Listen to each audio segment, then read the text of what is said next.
What's up, Bills Mafia? Welcome into Shout, a Buffalo Bills football podcast. We are back from London. He is Ryan Talbot. I am Matt Parrino. And as always, Shout is brought to you by Tops Friendly Markets. Are you ready for Slider Sunday? This Sunday is going to be a prime time game. The Bills. Excuse me. Did you hear that in the background? No, Did you hear that? no. Oh, see, that's so weird. Like, if a video plays on my computer, it's super loud, and I'm like, "Oh, you're gonna hear it," and you always say that you don't hear it, so that's super weird. Anyway, back to the read. I'm sorry, kind of threw me off there. Slider Sunday, this Sunday, Bills and Giants. Every time you visit slidersunday.com, you have a chance to win free products, brand swag, tailgating gear, trips, and so much more. One chance per day, no purchase necessary. Ryan, jet lag is a real thing, and I think both of us have been feeling it the last couple of days. Yeah, there's no doubt about that, Matt. We were pretty much traveling all day yesterday for our return from London. It pretty much equated out to a whole day in London of what it would have been. So long day. Then I had the hour and a half drive home and slept pretty well though from about 8 p.m. till 5 a.m. Made it through the day pretty well, but by 4:35 it started to hit me again. So I think a few more nights rest will get me back on track.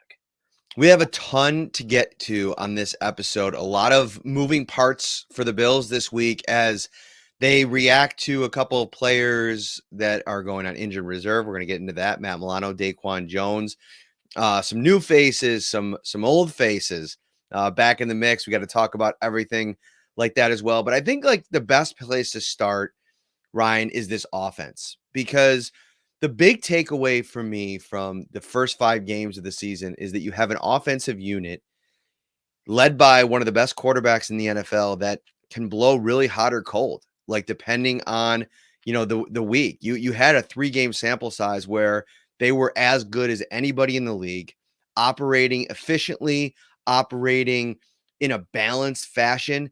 And we get to a game against the Jags in London, and I know we were talking a lot about, the traveling and them being maybe a little bit tired, but it was just not ready to play. Like that's what it comes back to. So I wanted to get into what our thoughts are in terms of pinpointing what the problem has been, because I think there's a various amount of frustration with certain aspects of it. And to me, a lot of it feels heavily swayed toward Ken Dorsey right now.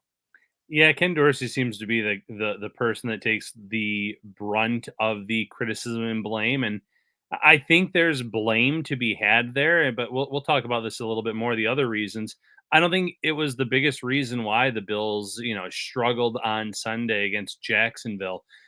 I think there are times where Josh Allen should be under center. I think it takes when they're in the shotgun, it takes away the way he can manipulate the play action, the players not knowing on the defense if he has the ball, if he's handed it off. We've seen some really good chunk plays out of that. I think that sometimes, shout out to our buddy Sal, the runs on second and long out of the shotgun just don't do much more times than not. That puts the Bills in a tough spot too. So there are definitely some situations where it falls on the shoulders of Ken Dorsey. But Sunday's game, I thought, came down to drops, a lack of execution in certain areas. I thought there were a few drives that could have continued. There were a few underthrows by Josh Allen. I think if he would have led Stephon Diggs, at least on that first one where his arm wasn't affected, he mentioned on the second one he had to kind of rein it back in before he threw it to Diggs on the interception. They could have had 7 points there. And then most of all, Matt, to me, it was the penalties. You shoot yourself in the foot over and over and over again. I don't care how good of an offensive coordinator you are. There's not a lot of things that you can dial up on 3rd and 15 or really long down in distances to move the chains. As good as Josh Allen is, when he can definitely do it from time to time, the Bills were just in a tough spot on Sunday where they just kept backing themselves up on offense, and you're not going to win a lot of games that way. Yeah. And, I think part of the problem here is that you have a quarterback in Josh Allen that has been super effective in shotgun over the course of his career. You could just tell the way that he plays, he feels more comfortable there. we were sitting at dinner in London, our last dinner. It was a great one. We were on the media call with Ken Dorsey, Sean McDermott, etc. And I asked Ken about the balancing act between what he wants to do and what Josh is maybe comfortable doing when it comes to play action. And he had an interesting answer in the sense that he said it's always a balancing act. They want to be as balanced as possible, but you also have to consider the success that they've had in shotgun over the last couple of years. So I went back and I charted all of the plays, offensive plays from the game against the Jags. The Bills ran 49 or 50, 59 pass plays. Obviously, the penalties kind of skewed things. They finished with 54 total plays. 49 of those plays were Josh Allen in the shotgun, and 10 of them were with him under center. Let me read to you the under center snaps. Under center, short Damian Harris run for a first down. Under center, play action, 15-yard catch to Stephon Diggs. Under center, incompletion. Under center, play action, complete to James Cook, which I believe was a first down where he kind of scooted around the right edge and got it upfield a little bit. Under center, handoff to Latavius Murray. Under center, Allen Keeper. Under center, play action to Stephon Diggs deep down the field. Under center, play action, first down strike to Dalton Kincaid. Under center, play action, incomplete. And that point of the game, before the two final drives of the game that both ended in touchdowns, they went, let's see here, 1, 2, 3, 4, 5, 6, 7, 8, 9, 10, 11, 12, 13, 14, 19, 21 straight plays in shotgun. So I think the goal for Ken Dorsey is to have some kind of balance, but especially earlier in the game, when you come out and you put Josh in shotgun 8 straight plays to open up the game, you've literally just ran away from any kind of balance that you try to set for the day. And I get that he's comfortable. I feel like the easy thing is to ask Josh about this, and eventually we'll have a better understanding of all this. But I think if your quarterback's not comfortable running that particular play, they've had a lot of success. They've been a really good offense. You kind of default to that at times. But I think the one pushback I would have with him is he has to be a little bit more assertive. And he has actually been really good at reacting to things that haven't gone well and then fixing them in the weeks that follow. I wouldn't be surprised if we see a closer 50-50 split with Allen under center versus shotgun against the Giants on Sunday night.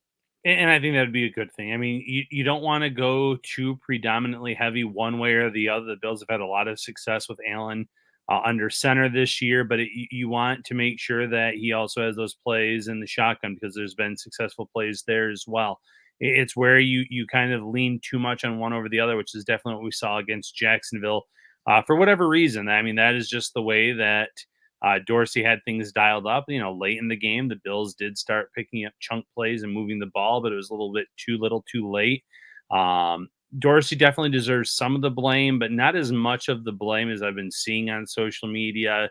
When's he going to be fired? When's he going to be replaced? It's funny how this league works. The 3 games before this, like you said, the Bills were one of the hottest teams on offense, outscoring teams by 90 points. And there were talk about, are they going to have to replace him next year as a head coach? And 1 week later, so it's not an easy job. No, nothing is in the NFL. And I'm sure that the Bills will have a bounce back performance this week and have a much better plan in place in terms of how to utilize Allen under center versus out of the shotgun.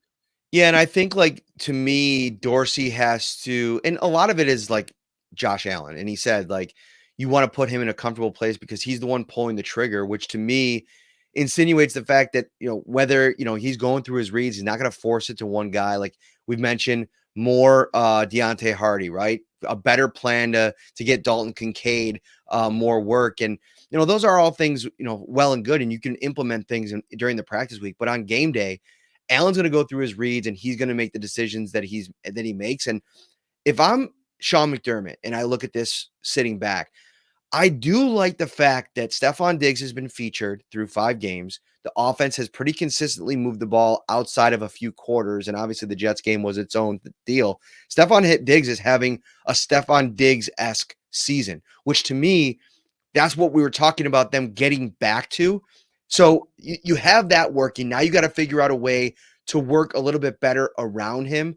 The Kincaid thing is interesting because Dorsey said a lot of it is just like him adding to his mental library right now, which I think is a really important thing for fans, for media to kind of understand, because you see the Sam Laportas of the world coming in Mm, and just absolutely exploding early on. But it's funny, like, do the Lions have like an alpha in that offense the way the Bills do with that with Diggs? They don't really. right. Amon St. Brown is a really, really good player, but I wouldn't put him in the same target share kind of conversation as a Stephon Diggs, a Tyreek Hill, a guy that Travis Kelsey. It doesn't have to be position specific. So I think that allows a guy like Laporta to come in and get a little bit more opportunities. And they don't have anybody in the red zone that's going to take away targets for him. So I think it's easy to see why Laporta has kind of had some success. Kincaid has to succeed in a much more limited role, despite the fact that I think Bills fans want to see more from him. It's a lot to manage, not only for Ken Dorsey, but for Josh Allen to spread the wealth around here. And we haven't seen a lot of Trent Sherfield in the passing game either. And that's something that Ken mentioned as well. Yeah, there's a lot of mouths to feed, and based on the personnel packages and what you're rolling out there, some guys aren't going to get fed the ball much. We've seen Khalil Shakir being out there a little bit more than maybe some fans anticipated because he's been blocking really well. He's made, he made a nice touchdown catch a few weeks back. Trent Sherfield, a really good blocker, but his opportunities have been limited. Last week against Jacksonville was the first time where you and I sat there and said, "Hey, this is what we wanted to see out of Deontay Hardy, the route downfield, letting him utilize his speed, not those quick passes where he's made things happen a few times in those areas, short gains, moving the chains. But, you have this speedster and you finally get him on the field and let him utilize it and they get a big chunk play out of it. So, tons of guys on this team with talent, tons of guys that you can win with, but it's tough because you do have an alpha and Stephon Diggs, who is your number one guy, a guy that has been good for about 100 yards per game. It feels like this season, and Gabe Davis, who is still the clear cut number two. The tight ends haven't performed much this year between Knox and Kincaid, but they're also guys that I think you can lean on at times. So it's just a very tough job if you're Josh Allen to get the ball to everyone, if you're Ken Dorsey figuring out personnel packages to best utilize these players. It's not a bad thing to have so much talent, but when this is the case, not everyone's going to get a lot of touches on a week by week basis. I think the hardest thing for an offensive coordinator too, and this goes back to the Dable era, which I think Dorsey has actually a more you know, I don't want to say more. Well, yeah, I think it's more talented group of running backs, which Damian Harris, Latavius Murray, James Cook, they all do different things to a degree, and I think that the Bills have never had this kind of diversity in their room, which I think can be a benefit for a play caller. But I don't think Ken Dorsey, that would be another kind of little thing I ding him on, is that you got to ride the hot hand sometimes. And we were sitting there inside Tottenham Hotspur Stadium looking at each other and saying, I think it's time to unleash Damian Harris a little bit more. This feels like a Damian Harris kind of game. And when you have, it's easy to sit there at the end and look back at James Cook finishing with negative rushing yards and saying, yeah, they should have played the other guy more, right? That's super easy. But I just mean with like his style of running, I think would have been a little bit more effective in that game. And when they did give him limited opportunities, 3 rushes in that game, he looked like he was getting downhill. He was hitting the line. A couple of those plays, I know, like, Sal Mayorana, he wants to get at all those second and long shotgun runs out of the Bills playbook. And I understand that. But Damian Harris had a 6-yard run on a shotgun handoff that I thought, wow, something maybe clicked in my mind a little bit, especially watching it back. He might be better off, Harris, as the guy that you want to lean on running out of shotgun because of how quickly he hits holes.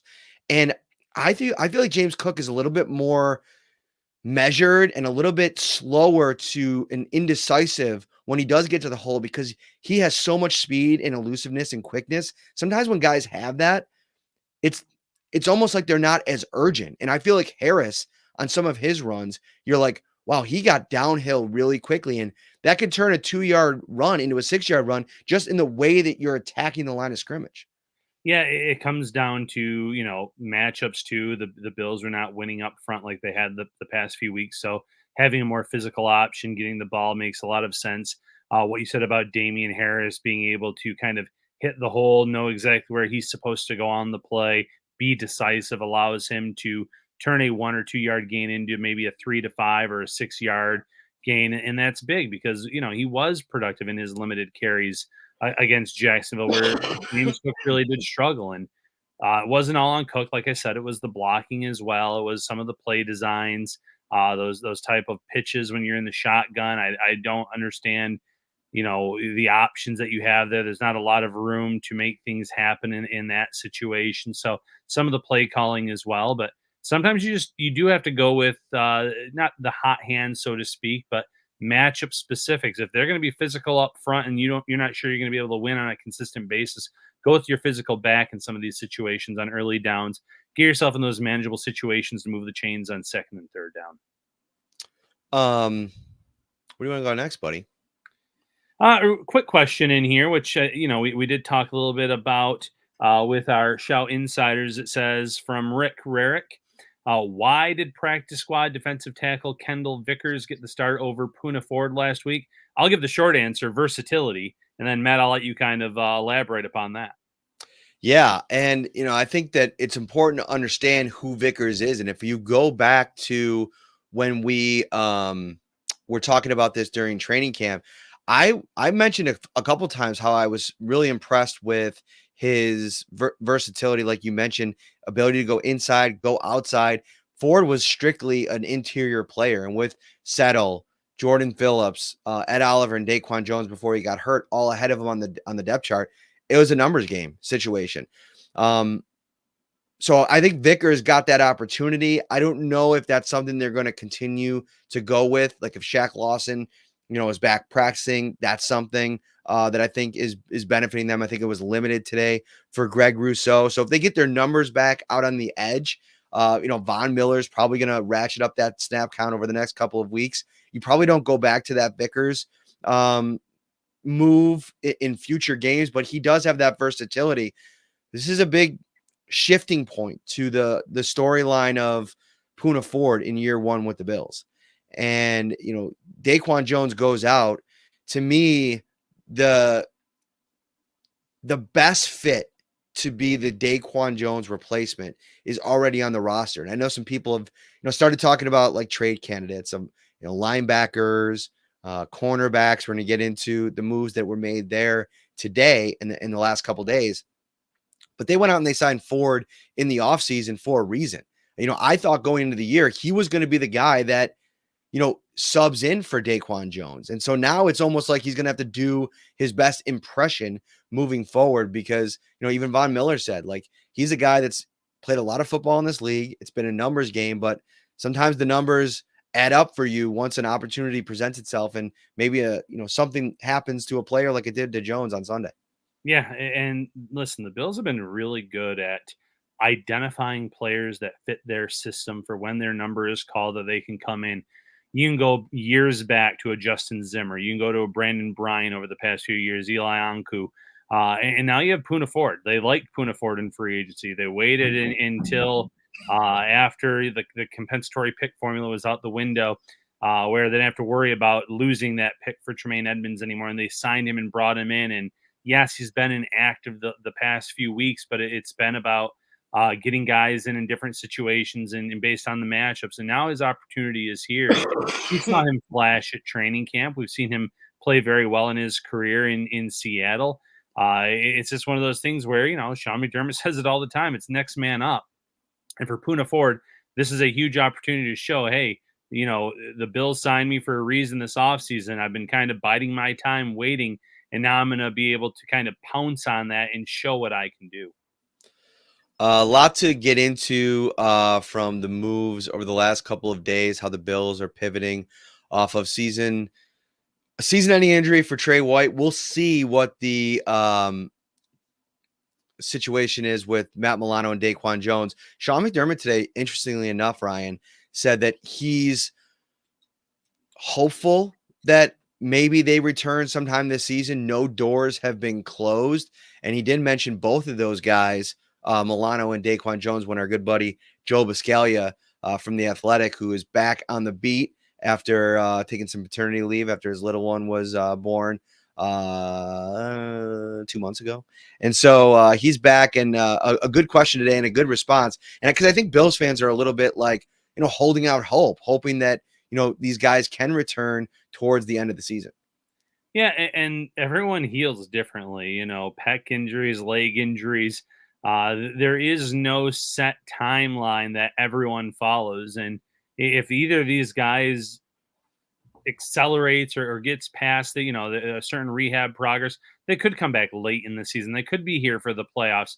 Uh, Micah Hyde's situation is not a great example because his was a neck injury, but Micah Hyde was a week away from playing in a playoff game for the Bills last year, where everyone thought he was lost for the year when that injury took place. So simply put, you just never know if Milano can come back from this and can get ahead of schedule on his rehab. He could come back, and that'd be huge for the Bills late in the year, whether it's late in the regular season or in the playoffs, to have someone like that come back into the fold.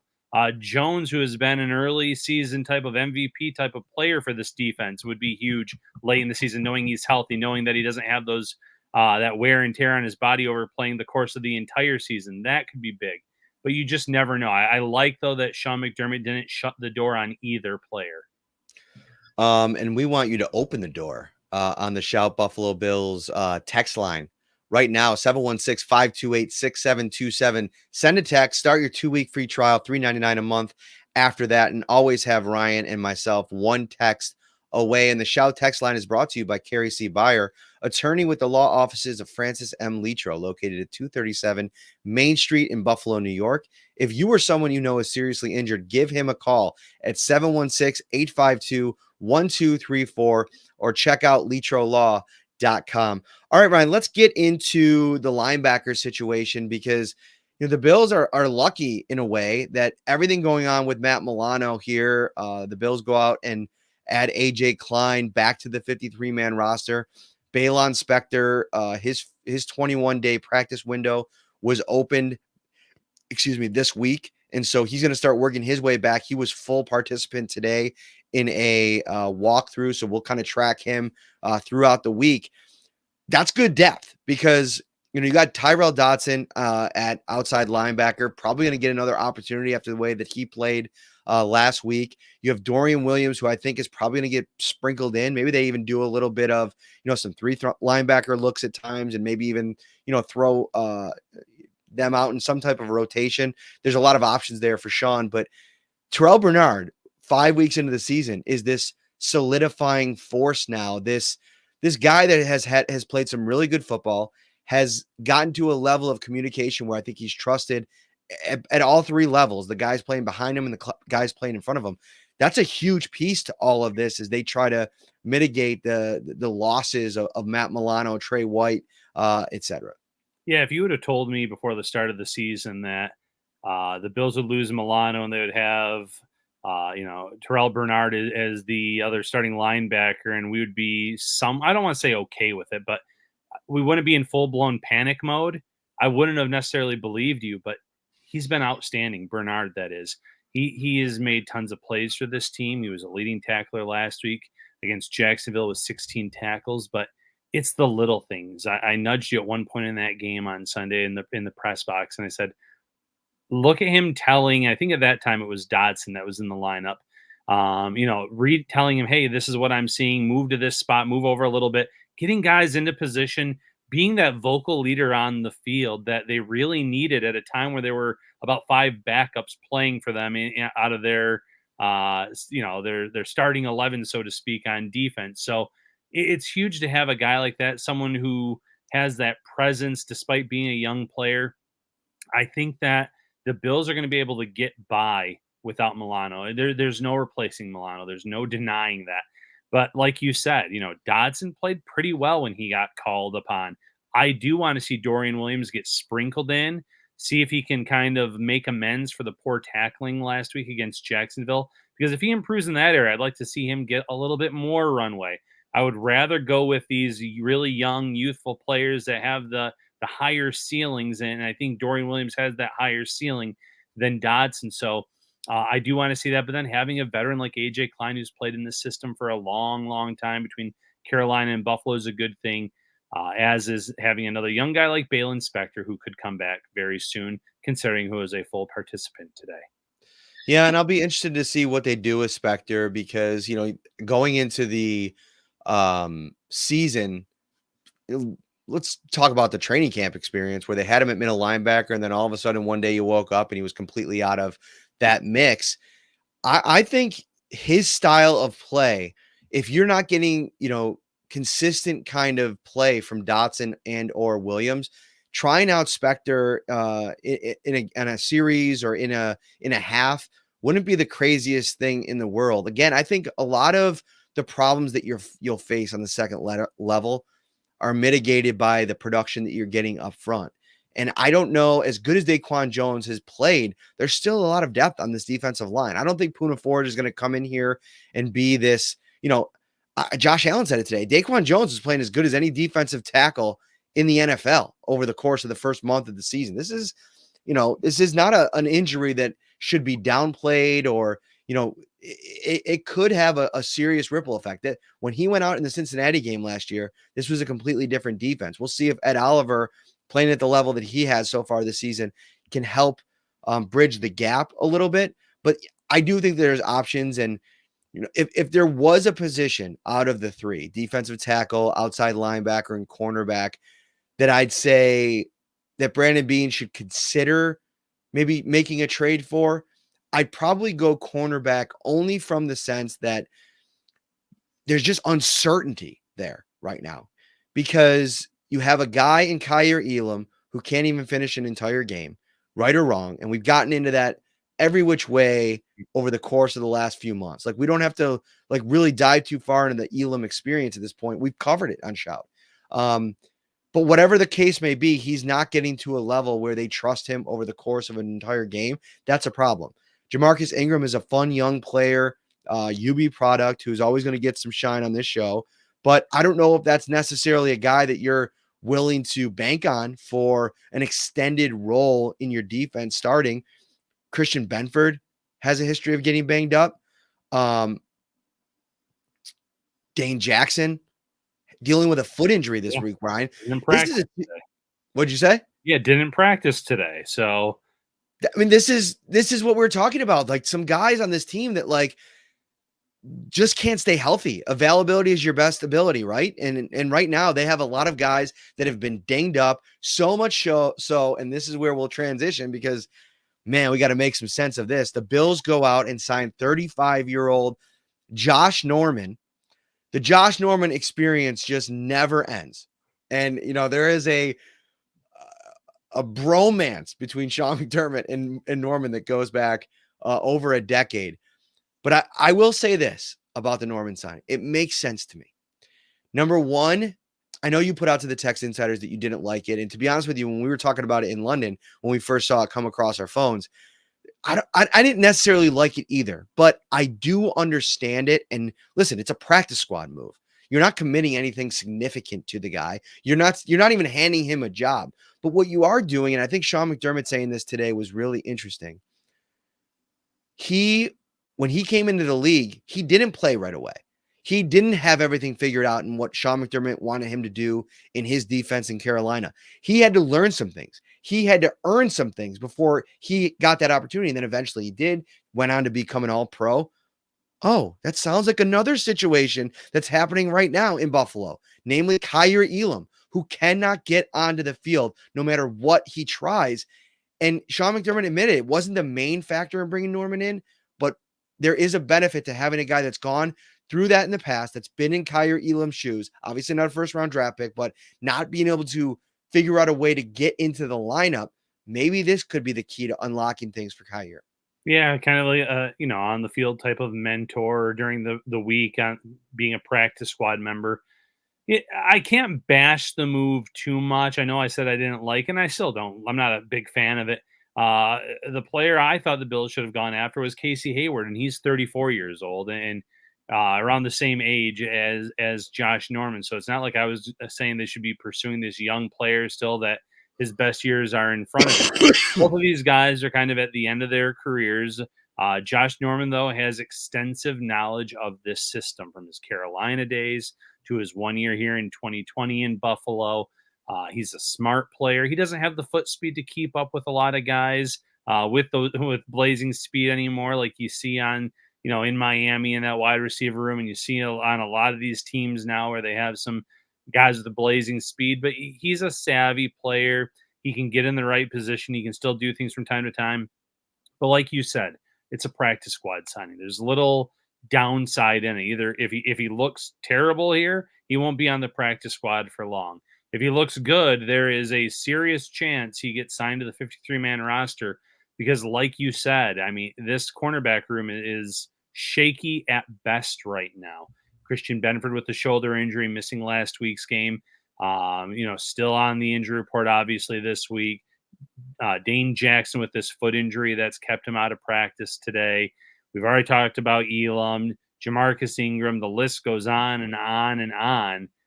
Cornerback is by far the most worrisome position for this team. As significant of a blow as it was to lose Matt Milano, I would call him the Josh Allen of the defense. He has been that important to them. And DaQuan Jones, an absolute star at defensive tackle. It hurts not having guys that you have a ton of confidence in at cornerback because it's so important in this system to this defense. So, Josh Norman, I'm not sure he's going to end up being the answer, but I understand it. We also have to get a kind of understanding of where he's at physically. And even Sean alluded to that today. I wonder how much this was a bring him in, let him work out, get a full understanding of where he's at physically. He hasn't played a lot of ball the last couple of years. Played 6 games last year. I don't even think it was a ton of snaps in I think 2 games where he had to start for the Carolina Panthers going back there. What do they say? You can never go home again. I mean, guys in the NFL disprove that all the time, Ryan. But yeah, I was looking at his season last year. He played in 2 total games, 1 start. So he played in 2 games all of last season. Just not a lot of football. So I guess from that perspective, not a lot of tread on the tires the last couple of years. I thought he had some moments in San Francisco in 2021 where he looked okay. And then, had a couple performances in Buffalo even where he looked solid.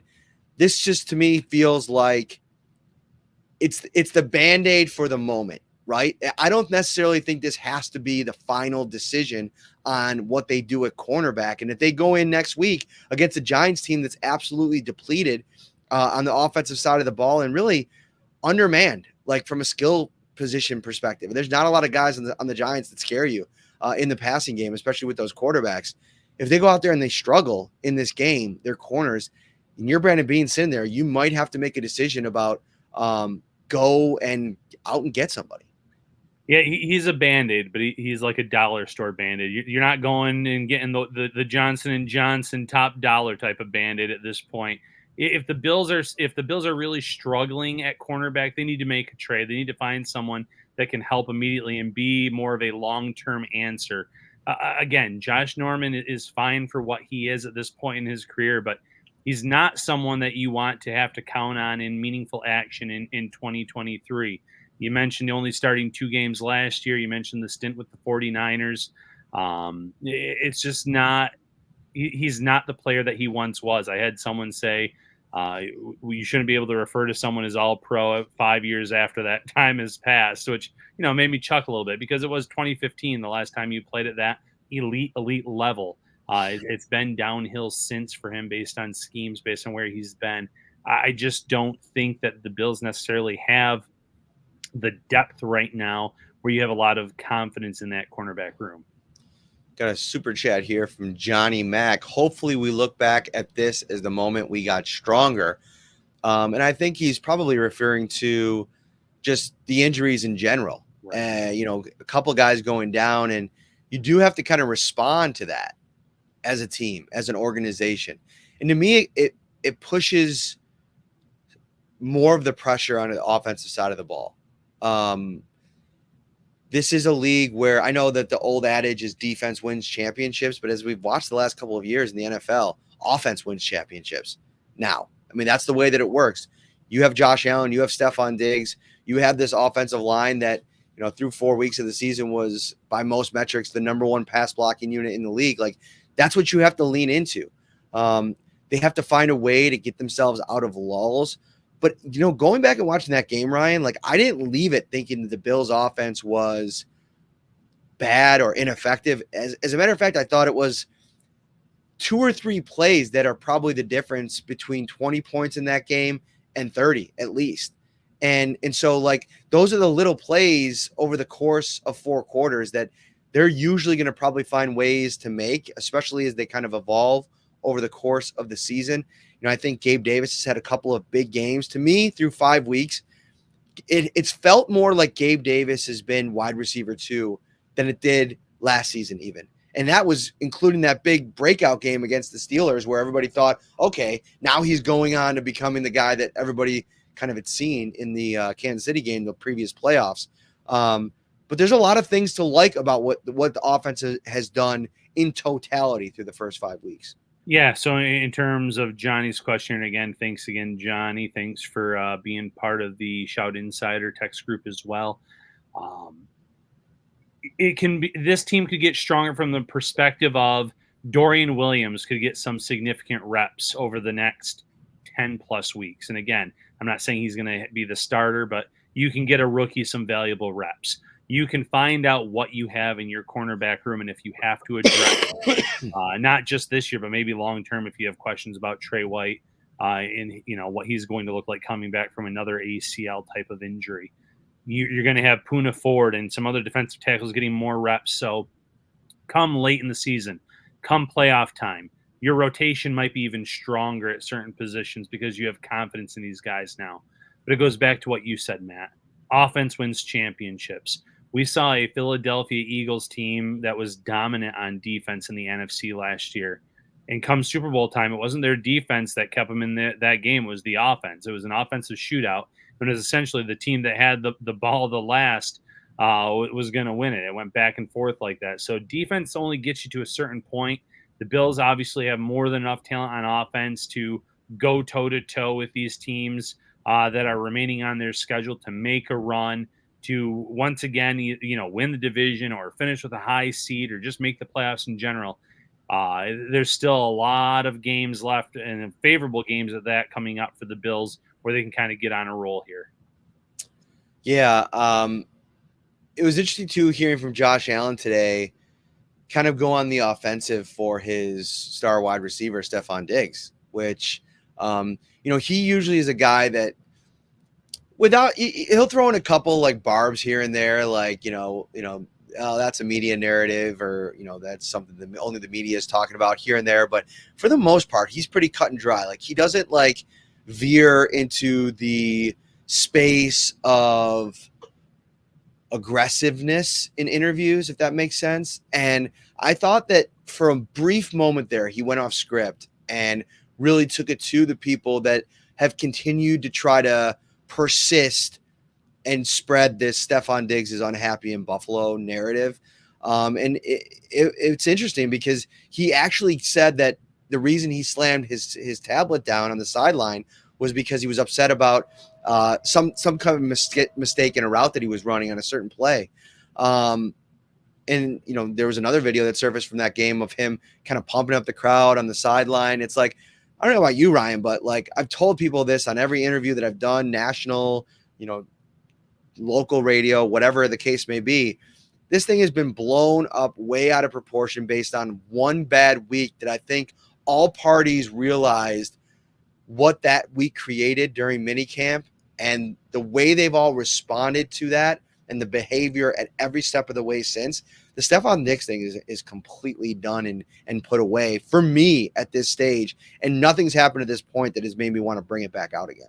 Yeah, and the NFL Network showed that scene on the sidelines, and then all of a sudden it was kind of going viral on social media, but you find out it was much ado about nothing. It had nothing to do with Allen, had nothing to do with Dorsey. It was about, like you said, a route that he ran incorrectly, and he's a perfectionist. It's something that likely frustrated him because he probably thought that had he run it the right way, there was a gain to be had there, a big gain at that. So, but in terms of being a good teammate, he and Josh Allen are in sync. They're on the same page. They've had a great connection all season long. You see videos of him in these home games, singing the shout song after touchdowns, getting the crowd fired up, whether they're at home or in London. There's nothing about him wanting out. He's happy in Buffalo. He's said even a few months ago he still wants to retire here. I would take that word to the bank. What do you think if you had like a bold prediction for the next quarter of the season? I know we're in the first game of it with them playing in week 5 against the Jags, but take the Jags and then these next 3 games, which I think are super important over the course of the season. Like the Bills probably need to win the next 3. The Patriots, the Giants, the Buccaneers, all very winnable games, 2 of those at home. What do you think? Let's push it forward a little bit here in this final segment. And what do you think we're going to be talking about when it comes to this offense or defense at the end of this next, that second quarter, if you will, of the season? That's a great question. I think that the offense will still be talked about as one of the best in the league here after these next 3 weeks. I don't think that's overly bold. I think that the Giants' injury list is just as long, if not longer, than Buffalo's. Both sides of the ball. I think this is a great kind of bounce back type of game, even though Brian Dable knows this offense very well and can kind of probably give Wink Martindale some hints and tips to help them out. I still think this is the type of game that Josh Allen comes and performs at an elite level. I think that this defense is going to surprise some people despite missing some key players in these next few weeks. Maybe my bold prediction is the Mac Jones era ends. You went outside the box. I like it. That's kind of like the final straw. Is he's ineffective against a team that's missing multiple starters, and maybe they go to the Bailey Zappi, or maybe they look to swing some kind of trade. So that's my bold one. Is the Mac Jones era ends after this game against Buffalo. And truth be told, Tampa Bay has played a little bit better of football than I expected this year with Baker Mayfield as their quarterback. But still, that's another game that they should absolutely win. They win these next 3 games, and everyone is once again talking about the Bills as a serious threat in the AFC. I think all 3 of these defenses, Judon going out for the season, I think really impacts New England. I think the Giants have struggled, obviously, on both sides of the ball. And the Buccaneers, to your point, have played better. But that's going to be a really hostile environment on a short week in Buffalo. I think what we're going to be talking about is, mid-season point, Josh Allen as the MVP candidate of the league. I think we were trending in that direction already before last week. And I'm telling you, after I went back and watched that game, there was nothing that I saw that makes me concerned about him and his process. There were a few plays in that game that if they go the right way, it's a completely different game. And you're talking about maybe a 385, 3-touchdown performance. And, I think that there's some ground that he can gain. And we've seen a bounce back now from Joe Burrow. There's been a steadying for the Kansas City Chiefs to a degree. The Travis Kelce injury was a bit of a scare, but it seems like he's on par, on track to play on Thursday night. But I just think that this offense is, for as much as they struggled at times in the Jets and the Jags game, there's a lot to like in the second game when things weren't going well and how they figured some things out. And I still think there's lessons to learn with how they scheme things up against the Jags. So I think by the time we get to that halfway point of the season, the Bills are going to be flying high offensively. I think they're going to find a couple of ways to get Dalton Kincaid a little bit more involved in the offense, because that's something that I think it seems like people aren't stressing it in the building, but I do think that there's a sense that people want that to happen for obvious reasons. And so I think we get to the end, the beginning of November, and we're starting to talk about Dalton Kincaid getting more heavily involved in the offense. And that might actually even mean a step back in the passing game for Dawson Knox. Yeah, and I'm on board with that. The only other thing I do want to see, and maybe they're just saving it for more meaningful games where they think that they're going to have to use it. I want to see a little bit more of Josh Allen running the football. I feel like this is a strength that this team has, a back that can run the ball for good yardage, and they're not utilizing it enough. And he's sliding more. He's willing to shy away from contact. If that's the case, run some design run plays, call his number, give him those opportunities. We've seen some great success there over the last few years. Maybe, teams are almost not expecting it anymore. Just the lack of run plays by Allen this year has been kind of staggering to me. You don't want him to take unnecessary hits. I get that. They want him to become more of a true traditional passer, most likely to preserve him and his talents, but it's an asset. Use it, utilize it when the time is right. I thought, times against Jacksonville, they could have gotten on track using him as a runner at times as well. So get that back into the fold to a certain extent. You don't want him to take too many hits or get too many carries, but the workload is down significantly, it feels like, from past years. Atlas King saying Quentin Morris would be better than Kincaid at this point. Stop it. What are we doing here? Are we taking this show off the rails at the 45-minute mark? Atlas, come on. I've seen you comment in here. You're better than that. Come on, man. Anyway, Quentin Morris, good young player. Love having conversations with him, but he's had his own struggles at times this season. I think he had a pretty big drop. I think when it was 2 weeks ago. I can't remember. But that's nonsense. Come on. Yeah. No.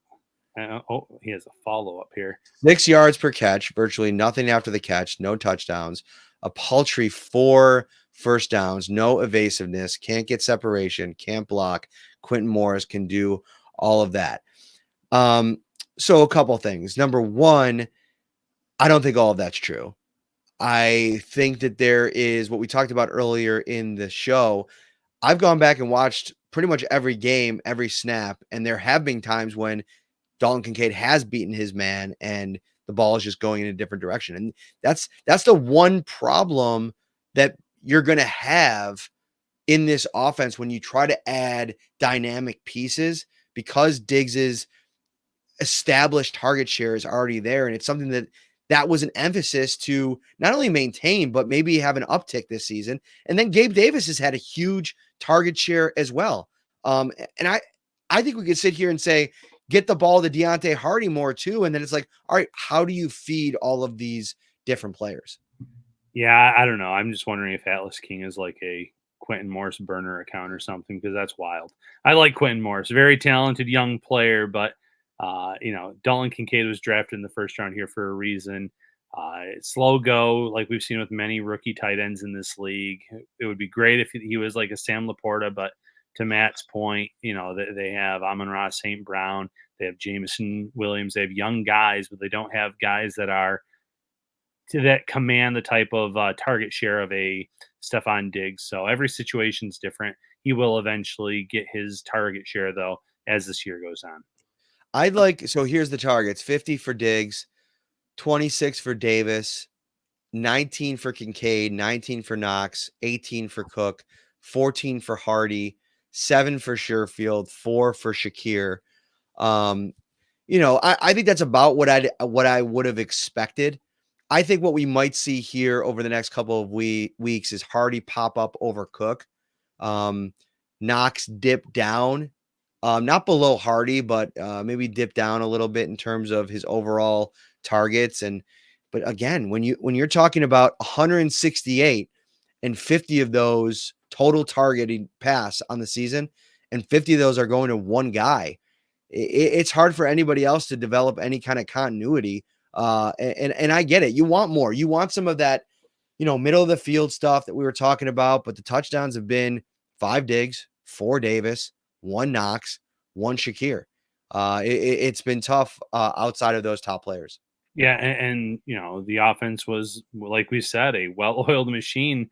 The 3 weeks before this Jacksonville game, they were a few plays away from, possibly being up in the 30s against the Jacksonville in London as well. So the offense is being utilized. I don't want to say properly. There's always ways to get better, but they haven't been a big issue this year. I know that the Jets game leaves a sour taste in your mouth. Jacksonville game, it doesn't resonate with fans well, but I think there were a lot of factors in that. Jacksonville being acclimated to that, the time over there, being there for over a week. I think there was a little bit of jet lag on the Bills. You don't want to use it as an excuse, but they were kind of sleepwalking on offense for quite some time. So if they bounce back and play like they have been these next few weeks, the Ken Dorsey critics go away. You know, you're always going to want certain players to get more targets, but the offense was running just fine. Speaking of sleepwalking, I think we've been sleepwalking through this episode of Shout with our own battle with jet lag. But we got the energy for you the rest of the week. Let me get one more night of sleep. I got a big show coming tomorrow. We are going to bring you a Giants beat reporter, our weekly look at the opponent. So that'll be live sometime tomorrow. I'll leave it a little mysterious on who it's going to be. Get you guys that want to tune in and listen to that one. We'll have the preview show on Saturday this week because we're at Wingnuts, 700 Military Road, inside Froth Brewing Company. Shout Live returns to Wingnuts. We will have delicious beers. We will have unbelievable chicken wings and some fun Bills talk. So come out, hang out with us. I already got a couple messages in the text line, folks that are coming in for the Giants game. If that is you, do not miss it. 6 p.m. Saturday night, Shout Live. We'll preview Bills versus Giants. And as always, Tops Friendly Markets is the official sponsor of Shout. Start your Slider Sunday winning streak with King's Hawaiian this football season and earn rewards to redeem for free product, brand swag, tailgating gear, and more. Visit the Tops Deli section and look for the bright orange King's Hawaiian displays or scan the QR for a chance to instantly win tailgating prizes. Make sure you visit topsmarkets.com/Slider Sunday for the best Slider Sunday recipes in town. Final thought, Ryan Talbot. Final thought, join us Saturday at Wingnuts Bills Mafia. It is an unbelievable atmosphere. The crowds just keep getting better and better. And like Matt said, unbelievable food, unbelievable wings. Come hang out with us before and after the show. All right, everybody. Take care. Have a good one. We'll see you soon.